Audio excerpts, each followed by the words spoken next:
नमस्ते, मैं अविनाश। आप सबका टाइम एंगल ट्रेडिंग चैनल पे स्वागत करता हूँ। आज स्टॉक व्यू में मैं ओलेक्ट्रा लेके आया हूँ। ओलेक्ट्रा ग्रीन टेक ये ईवी बस बनाती है और हाल ही में इनको अच्छी ऑर्डर्स मिली हुई है। और अगर हम लोग फंडामेंटली देखते हो तो ये कंपनी बहुत अच्छा, मतलब 2012 से है, लेकिन अभी जब से ईवी को हम लोग ये प्रमोट कर रहे हैं तब से ईवी बसेस में इनकी बसेस जो है वो बहुत अच्छी डिमांड में है। अब जब हम 2020 से अगर देखते हैं तो 2019 में इनका जो प्रॉफिट एंड लॉस था वो 16 करोड़ माइनस था, लेकिन 2020 में 14 करोड़ प्लस आया। और उसके बाद 2021 में 8 करोड़, 2022 में 35 करोड़, 2023 में 67 करोड़, और अभी ट्रेलिंग मतलब 2024 की अगर हम बात करते हैं तो 80 करोड़ के आसपास ये प्रॉफिट लॉस दिखा रहा है।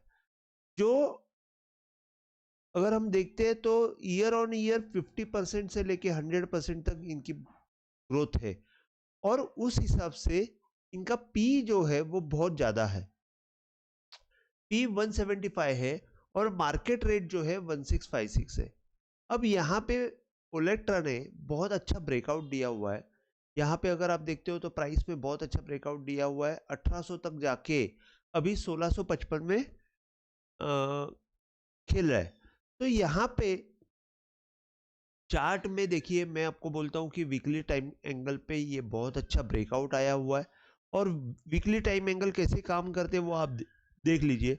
यहाँ पे मैंने ये जब ये हाई का वीकली टाइम एंगल डाला तो आप देखेंगे 450 से लेके 937 तक एक स्पर्ट आया, उसके बाद नीचे आया, थोड़ा सा एंगल के अंदर आके वापस वहां पे स्पर्ट दे दिया, और वो जो स्पर्ट था वो 1444 तक गया था।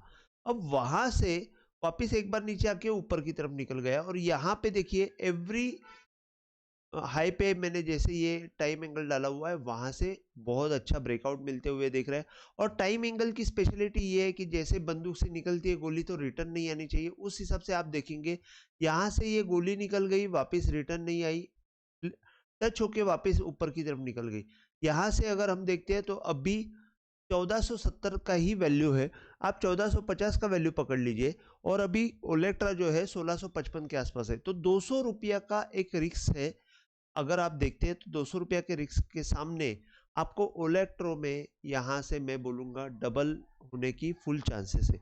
अब डबल होने का इसमें फंडामेंटल रीज़न क्या है? फर्स्ट थिंग मैं आपको एक बात बताता हूँ कि जब हम लोग फंडामेंटल अगर चेक करते हैं तो फंडामेंटली अगर हम देखते हैं तो इसका इंडस्ट्री पी जो है 24 का है, जबकि स्टॉक का पी 175 है।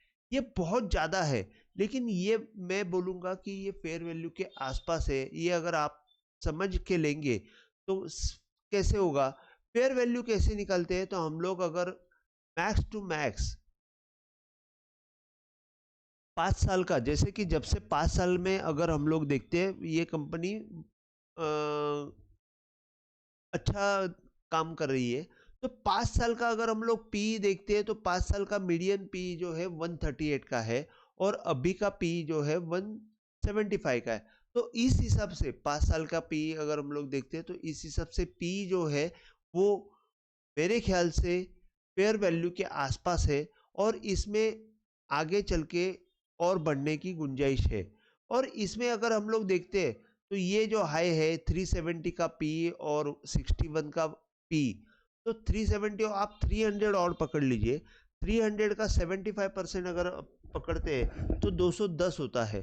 तो 210 का मतलब ये है कि 61 प्लस 210, मतलब अगर हम लोग देखते हैं 61 प्लस 210, 271 तक पी जाने की उम्मीद है। तो मैं बोलूंगा कि अगर ये 175 है और 270 का पी जाने की उम्मीद है तो 250 का पी पकड़ते। 250 इंटू अगर हम ईपीएस देखते हैं तो ईपीएस में आप प्रॉफिटेबिलिटी देखते हैं तो यहाँ पे 35 का 60 मतलब ऑलमोस्ट डबल, 60 का 70 का 80, मतलब यहाँ पे ज़्यादा नहीं हुआ है, लेकिन फिर भी एक 15% हो गया। तो मैं बोलूँगा कम से कम 20% तो यहाँ पे राइज मिलने वाली है, क्योंकि इनकी ऑर्डर बुक बहुत तगड़ी है, और वो ऑर्डर बुक के हिसाब से इसमें कम से कम 20 to 30% हमको राइज मिलेगी। तो अभी जो ईपीएस है 9.44, मेरे ख्याल से इसमें कम से कम 13 का ईपीएस या 15 का ईपीएस मिलना चाहिए। अगर हमको 13 का ईपीएस हम लोग पकड़ते तो 3250 ये रेट आएगा, और 3250 का मतलब ये है कि अभी 1600 चल रहा है तो 3200, मतलब डबल हो जाएगा। तो ये डबल कैंडिडेट है, और डबल कैंडिडेट इजीली है क्योंकि ईपीएस इसमें ग्रोथ है। अगर आप यहाँ पे की पॉइंट्स में देखते हैं तो यहाँ पे आप देखेंगे चार्जिंग स्टेशंस, इन्होंने 24 चार्जिंग स्टेशन है अंडर डेवलपमेंट है, और 16 चार्जिंग स्टेशन इनके ऑपरेशनल है। ऑर्डर बुक में जैसे कि ये जो सप्लाइंग 3328, मतलब 3328 e buses as on June 22 इन्होंने सप्लाई की हुई है, और आगे चल के इनके पास 8000 बसेस की ऑर्डर है, और 8000 the order book also include 2100 buses crore from BMC के बृहन मुंबई, मतलब मुंबई में इलेक्ट्रिक सप्लाई की वहाँ पे 2100 बसेस की ऑर्डर है। ठाणे में ऑलरेडी ईवी की बसेस इनकी ओल इलेक्ट्रिक की चल रही है, और पूना में भी है, मतलब महाराष्ट्र में टोटल वो कवर कर चुकी है, और इनकी परफॉर्मेंस बहुत अच्छी होने की वजह से इनको हैदराबाद में भी ऑर्डर मिली है, और वो है 8000 बसेस की। सो अगर हम लोग देखते हैं ये कंपनी की जो कैपेसिटी है ओनली 10,000 बसेस बनाने की है, और यहाँ पे उनको ऑलरेडी 8,000 की जो है ऑर्डर मिली हुई है। देखिए यहाँ पे कैपेक्स में दे acquired 150 acres of land from government of Telangana for constructing EV plant with expanded capacity of 10,000 buses per year 10,000 buses की कैपेसिटी है। अभी ऑल ओवर इंडिया में 8 लाख बसेस की रिक्वायरमेंट है। 8 लाख बसेस मैं बोलूँगा 1 लाख बसेस की भी इनको अगर ऑर्डर मिलती है तो ये जो रेट है 1600 का, आप अगर ऑर्डर 10 टाइम्स हो जाता है तो रेट भी 10 टाइम्स हो जाएगा, तो 1600 का 10 टाइम्स कितना होता है आप समझ के लीजिए, और उस हिसाब से इसमें लंबे समय के लिए, लंबे अवधि के लिए अगर आप निवेश करते हो तो इसमें बहुत ज़्यादा प्रॉफिट होगा। वोलेटिलिटी ऑफकोर्स रहेगी क्योंकि पी ज़्यादा है, जब पी ज़्यादा रहेगा तो वोलेटिलिटी ज़्यादा रहेगी, ऊपर नीचे बहुत ज़्यादा होगा। प्रमोटर होल्डिंग 50% है। अभी देखिए board has approved for raising capital for establishing manufacturing capacity of 5000 buses per annum. Expected capacity would be 10,000 buses per annum for which process is on for capex of ₹600 crore to 800 crore.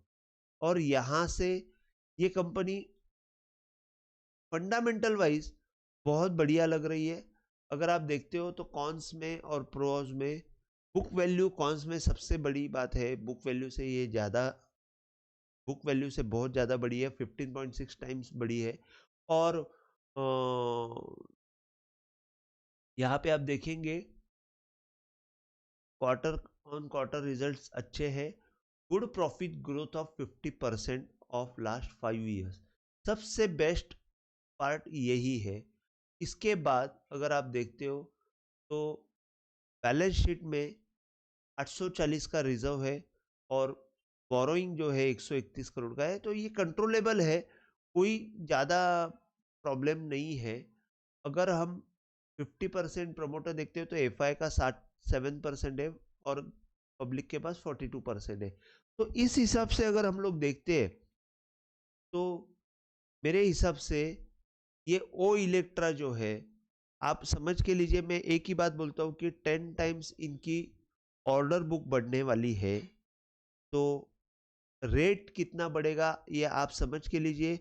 मेरी तरफ से मैं आपको इतना बात बताता हूँ, मेरा एनालिसिस ये कहता है कि यहाँ से डबल हो जाएगा with in a period, with in a time limit, क्योंकि मैं सिर्फ 5 साल का पी दिख रहा हूँ। एक समझ के लीजिए कि 5 साल का पी, मतलब जितना मुझे चार्ट समझ में आ रहा है वहां से मैं पी देख रहा हूँ। 2018 से लेके 2024 तक अगर मैं पी देखता हूँ तो एवरेज पी जो है वो उसके आसपास ही पी है। तो पी में अभी भी ग्रोथ हो सकती है। तो उस हिसाब से टाइम एंगल की बेस के हिसाब से भी मुझे ऐसे लग रहा है कि ये कंपनी बहुत फास्ट ग्रो करेगी और फास्ट रिटर्न देने के लिए कैपेबल भी है। तो आज का वीडियो अगर आपको पसंद आया हो तो प्लीज़ आप शेयर कीजिए, लाइक कीजिए और सब्सक्राइब कीजिए और नोटिफिकेशन का बटन हिट कीजिए, जिससे आपको मैं जब भी कोई स्टॉक व्यू या इसका वीडियो में डालूंगा तो आपको पहले पता चलेगा। जय हिंद, थैंक यू।